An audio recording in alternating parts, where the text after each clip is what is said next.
Hi everybody, welcome to LiviaWell. I'm Olivia Sheldon. Hopefully you like me on Facebook, you're following me on Twitter at LiviaWell, and check out my websites LiviaWell.com and PositiveEnergyYoga.com. Today I'm going to take you through one of the flows I've done this week with my students. It's kind of fun and just out there. If you're into dancing and grooving, maybe you'll enjoy it. It's something a little different than your traditional Surya Namaskar A and B, so join me. So we're going to bend both knees and cross your right ankle on top of your left. Bring the thumb and the first finger to touch for your yoga mudra, plugging in your wisdom. Do you feel smarter already? Bring your left arm above the top of your head, your enlightenment chakra. Bring your right hand in front of your belly button, connecting to that emotional center. So we're smart and we're centered and balanced. It's all good. I want you to then kind of throw yourself off balance on purpose. I call this the spazasana. So you can do some cheerleading moves, you can do some dance, graceful, beautiful moves. You can do some hip hop in there, whatever you want. The purpose is, there's always a purpose to my madness,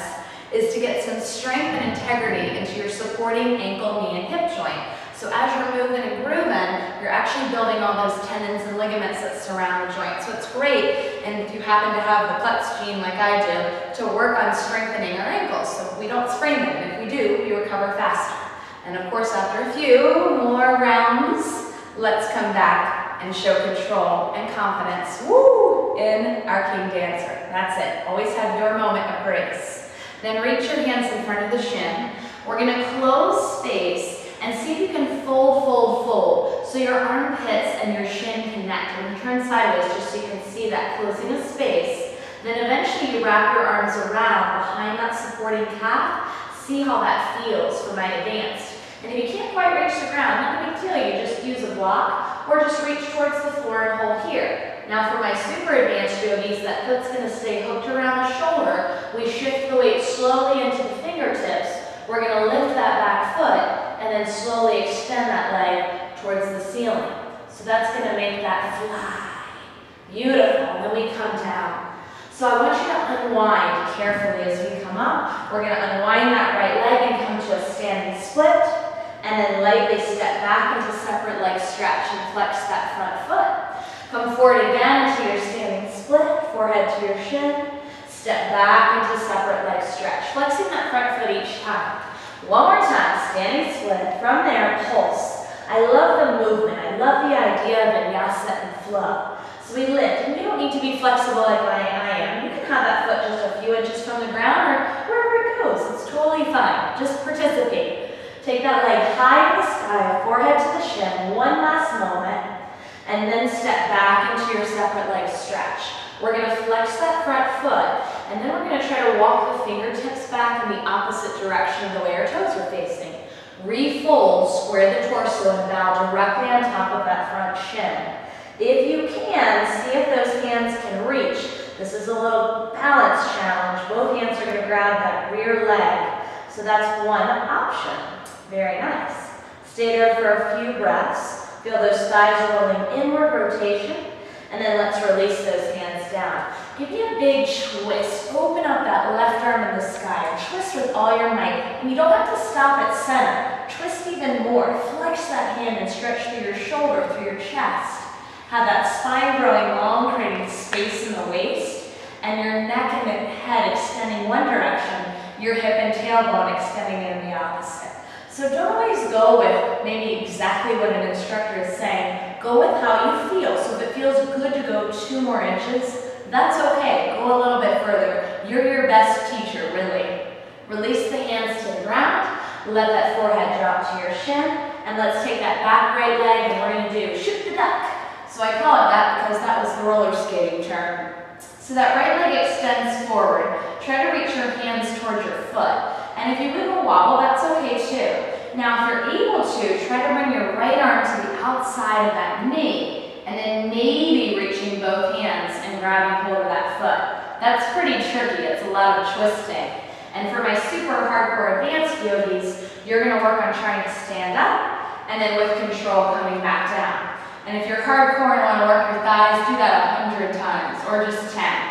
And then we just kaplunk and go right back down to the ground. Let's take that top leg and just hook and hurdle it behind. So we're kind of opening out through the hips and the groins.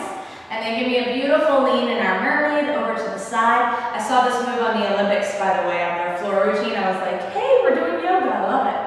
Bring the hands back behind and take a little lift up. Come back down and take that lean towards your front leg. Inhale, come up, hands behind, lift the hips, open up the chest. And one more time, take that nice side lean.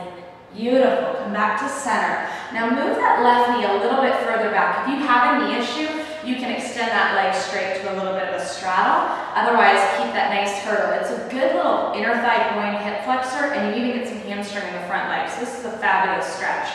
Paw your hands, folding from the crease of your hip, chest and heart lifted, and come on down. This is a good place to kind of hang out. In one of the previous videos, we did some splits, so maybe you're already prepped on this. And also, if you're interested in doing more yoga with me, on my website, The Positive Energy Yoga, I've got 2 DVDs, a level 1 and a level 2. So my beginners, great to do that level 1. Got 2 workouts on there, a 20-minute and a 60-minute one. So if you have a little bit of time or you have a little more, it's going to be perfect for you.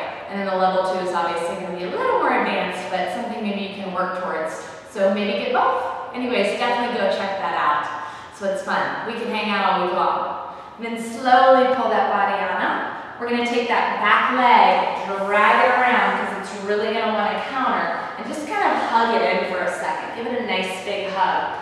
So I call this my seated pigeon, just a double bicep curl, pulling that leg nice and cozy in towards the chest, and pull the back tall while flexing the feet. We're going to take a crossing of the legs, step or jump back right through that Vinyasa, chaturanga, slowly lowering down, trying not to let the shoulders dip below the elbows.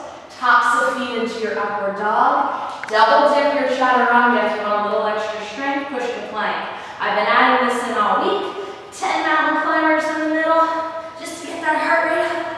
And then push back to downward facing dog. Your hips are high, your hands are open wide, your neck is relaxed and soft. Shake it out a couple times. Maybe move. If it feels good, do it. Listen to that internal GPS system that's always going to give you guidance on where to go, how to go. Just make sure we're in tune, we're aware, we're paying attention.